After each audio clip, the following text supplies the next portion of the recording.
नमस्कार. आज आपण एकदम हेल्दी आणि टेस्टी गव्हाच्या पिठापासून होणारे मोमोज करणार आहोत. एकदम सोपी रेसिपी आहे. तुम्ही ही रेसिपी नक्की ट्राय करून बघा. हे आपण मोमो कॉर्नपासून करणार आहोत. ह्याच्यामध्ये स्वीट कॉर्न आपण ॲड करणार आहोत. एकदम सोपी आणि साधी रेसिपी आहे. कोणी पण करू शकेल. तुम्ही हे फ्राय पण करू शकता. तुम्हाला स्टीम करायची नसेल तर. त्यासाठी लागणारं साहित्य बघूया. बारीक चिरलेला कोबी, कांदा आपल्याला एका प्लेटमध्ये टाकू त्याच्यामध्ये मीठ टाकून 2 ते 4 मिनिट साईडला ठेवून द्यायचं आहे. आणि त्यानंतर त्याच्यामध्ये पाणी जे सुटलेलं असतं ते पाणी सगळं पिळून काढायचं. आणि त्यानंतर इथं मी शिजलेले कॉर्न टाकले आहेत. तुम्ही बारीक कट करून पण टाकू शकता, पण मी अख्खेच कॉर्न टाकले आहेत. ह्याच्यामध्ये बारीक कुटून घेतलेली हिरवी मिरची, आलं, तुम्ही लसूण पण टाकू शकता. त्यानंतर ह्याला व्यवस्थित मिक्स करून घ्यायचं आहे. तुम्हाला जर ह्याच्यामध्ये बारीक चिरलेला गाजर, चीज, बारीक चिरून घेतलेलं पनीर आवडत असेल तर ते पण तुम्ही ह्याच्यामध्ये ॲड करू शकता. पण आपण एकदम साध्या आणि सोप्या पद्धतीत करणार आहोत. तर हे सारण साईडला ठेवून देऊया. त्यासाठी आपण आता इथं मोमो तयार करून घेऊया.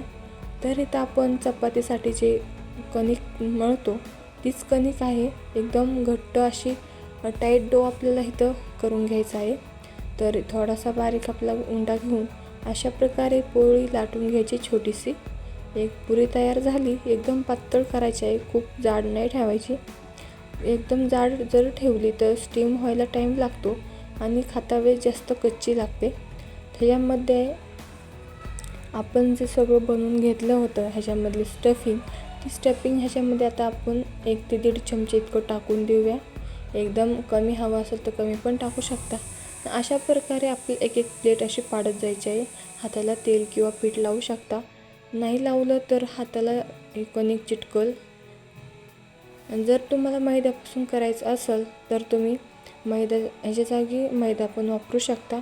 तर अशा प्रकारे आपल्या प्लेट पाडून घ्यायच्या आहेत. आपल्याला सीच्या आकारावरून बनवायचं आहे. तर अर्धा आकार आपल्याला प्लेट पाडून घ्यायचा. अर्धा आकार जो आहे मोकळा ठेवून अशा प्रकारे आपल्याला इथं असं जोडून घ्यायचं आहे. तर बघू शकता असं मस्त दाबून घ्यायचं आहे. हे पाहू शकता तर आपले मोमो झाले तयार.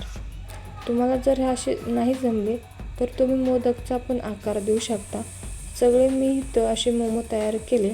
एका चाळणीमध्ये ठेवून कढईला पाणी टाकलं. कढईत पाणीला उकळी आली की त्याच्यामध्ये आपल्याला जाळी ठेवून मस्त असे स्टीम करून घ्यायचे. तर बघू शकता मस्त असे आपले मोमो तयार झाले. बघू शकता किती असे म्हणजे सुरेख दिसते. तर चाळणीला पण चिटकलं नाही, तेल वगैरे मी नव्हतं लावलं.